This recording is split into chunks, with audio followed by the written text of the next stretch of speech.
Excellence Madame la Commissaire du département Paix et Sécurité, chers collègues, représentant la présidente de la Commission de l'Union africaine, Excellence Madame la ministre du Malawi, présidente du CTS sur le genre, Excellences, Mesdames et Messieurs les ministres, maman africaine,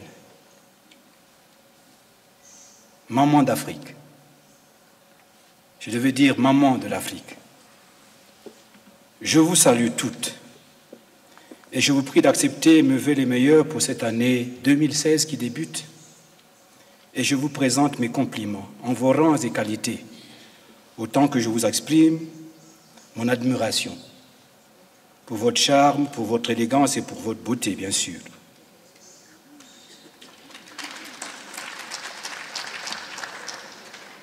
Mamans africaines, maman d'Afrique ou maman de l'Afrique. Parmi elles, Madame l'envoyée spéciale pour les femmes et la paix et sécurité. Et aussi, Son Excellence, M. Gary Queens, mais je veux souhaiter les hommes ici présents, vu qu'il faut bien aussi des hommes pour faire un monde équilibré. Distingués invités de tout genre, à tout honneur, tout seigneur.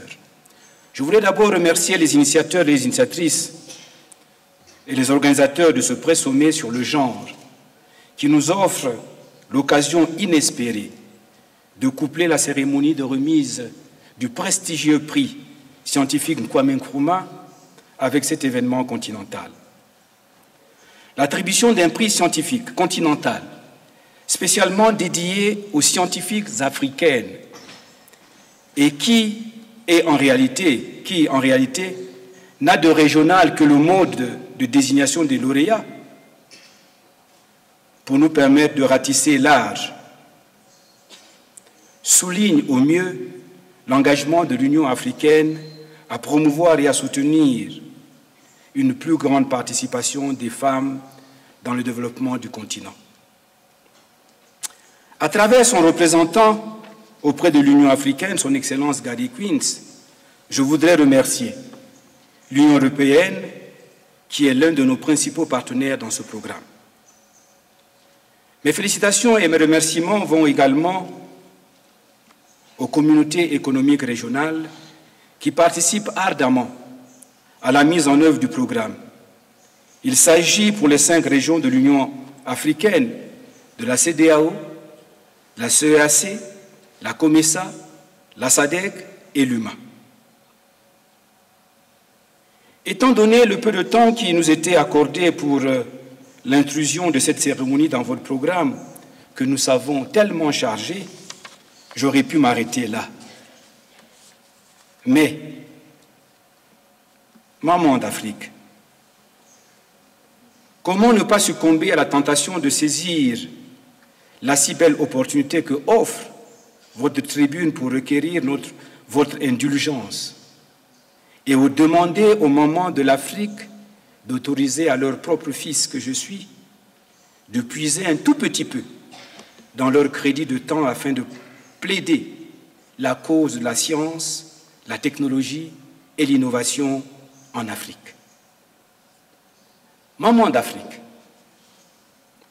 dans le cadre de la mise en œuvre de l'agenda 2063, qui vous est bien sûr devenu totalement familier, mon département a élaboré 3 stratégies continentales qui sont la stratégie continentale de la science, de la technologie et de l'innovation que nous appelons STISA 2024, la stratégie continentale de l'enseignement et la formation technique et professionnelle, et maintenant la stratégie continentale de l'éducation pour la période 2016-2025 que nous appelons CESA 16-25.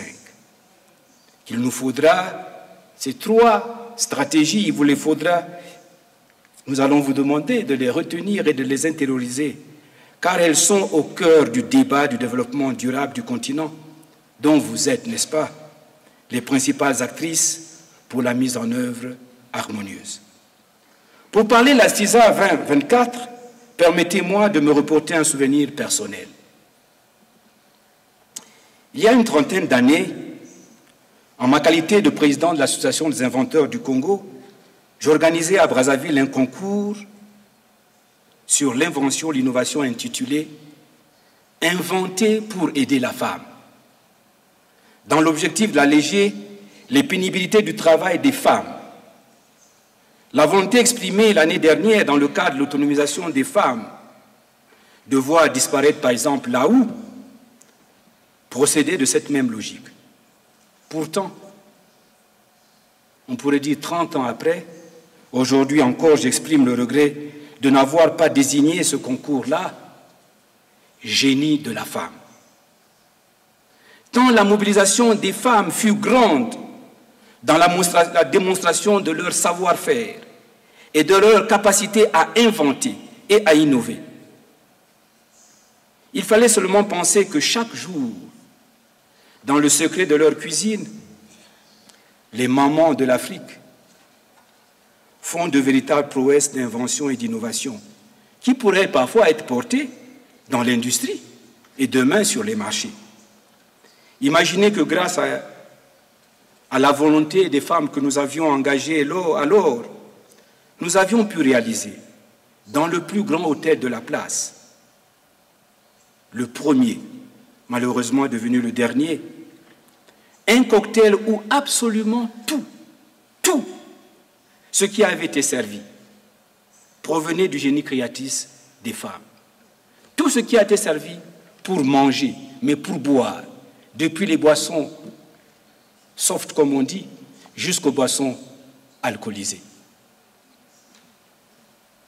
Maman de l'Afrique, l'invention n'a pas d'âge, n'a pas de race et n'a pas de sexe. Pensez-y, et les femmes africaines que vous êtes possèdent tant d'opportunités encore inexplorées. Pour parler de la stratégie continentale de l'enseignement et de la formation technique et professionnelle, j'évoquerai le changement de paradigme sur lequel est basée cette stratégie continentale. Nous sommes partis sur une question simple suivante. Quel est le chemin parcouru par un petit légume fragile qui part du jardin de la maraîchère, pas du maraîcher, de la maraîchère, anonyme, jusqu'à la table du président de la République, en détaillant le nombre de métiers qu'on rencontre qui sont impliqués, nous pouvons imaginer le nombre d'emplois qui peuvent être créés. Le changement de paradigme prend en compte également que désormais, l'enseignement et la formation technique et professionnelle doivent aller depuis le primaire jusqu'à l'enseignement supérieur, afin que chacun de nous appréhende mieux que quiconque que les professions prestigieuses, comme médecins, avocats, ingénieurs, et j'en passe, relèvent de la formation professionnelle. Cette simple compréhension participera à mettre fin à l'idée totalement saugrenue et malheureusement entretenue dans nos foyers que l'enseignement et la formation technique et professionnelle est réservée aux seuls enfants, filles et garçons qui ont échoué partout et sont venus là, faute d'autres débouchés. Enfin, s'agissant de la CESA 1625, qui est soumise à l'adoption des chefs d'État et de gouvernement lors de leur prochain sommet, je voudrais seulement attirer votre attention sur deux cas simples.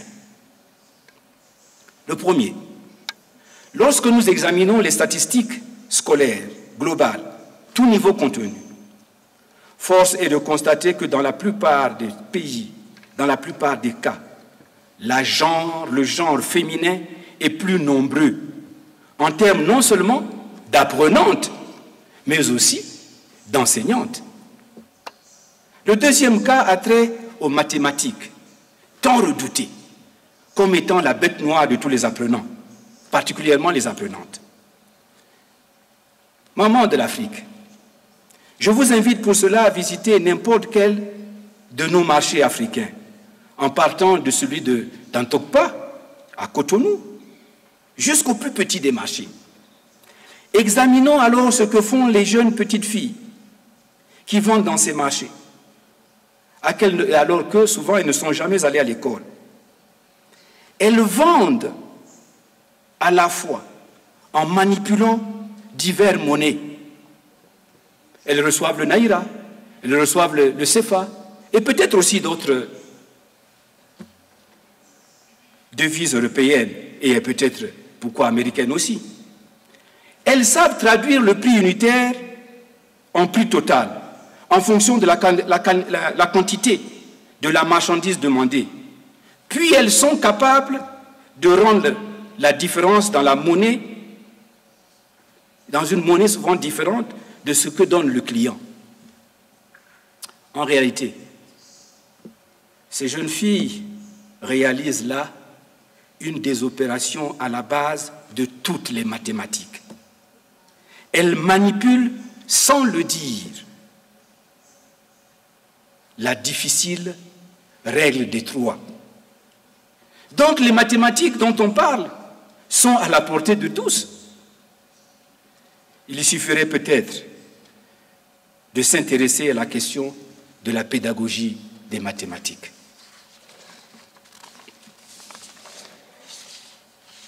Il y a donc certainement là un petit endroit où le bas blesse, n'est-ce pas?